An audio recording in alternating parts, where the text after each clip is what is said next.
There's a new bill in Arizona that would allow parents access to their kids' cell phone texts. And right now, parents have to get a court order to access their kids' cell phones. So how much privacy should a parent give their child? You've got 3 children, Kathy. We have 3 children. Everyone in our home knows I have complete authority to go through any computer, cell phone at any time. It's not snooping.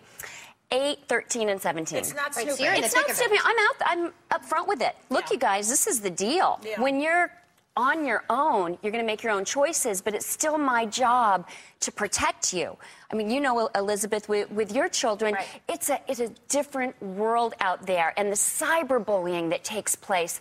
We can nip these things in the bud, but if we don't have access to it, if we don't have an awareness, we got to get our heads out of the sand and really know what's going on with our kids. Privacy issues for the kid, though. Privacy issue. If they're minors right now, and you're paying for the phone, why am I to have to get a bill passed to get authority to look at my kids' texts? This seems almost criminal that a phone company would then, and here's the other option, they may allow you to pay for access to your child's texts. That is a crime. No parent here should stand for that, ever, from a phone company who's asking us to pay to protect our children. That's disgusting to me. If you don't like them texting, cut off the phone bill. How many lemonade stands can they have to pay their own phone bill? Just don't pay it.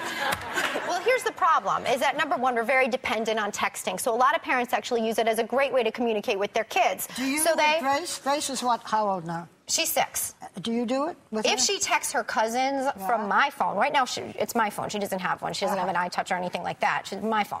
But I will watch her and watch what she writes. I think with the number, I did a segment for GMA and the amount of sexting that goes on with teens, and without the ability to get in there, sexting. Which what are people saying to our children? Right. What messages are coming to them that might seem innocent from a child's point of view, but that have an evil ulterior motive we need to be aware of? Is there a difference between going into their texting and reading their diaries? Because that's what parents used to do before we had to pay for stuff. Well, no one else is in their diary talking to them. If a parent has a reason, has a concern, parents should have the right to do that. Should you have the right to read your child's diary? Yes. Yeah? Yes. Even when they get to be 16, 17, 18? Every child... No, you've got to draw the line at some point. And hopefully you wouldn't feel the need to do that. You would have a trusting relationship. Look, if you're going to treat your child like you don't trust them, I believe that's leading to trouble. But to have that open communication, to be able to discuss, look, how do you think about the way this person is communicating with you?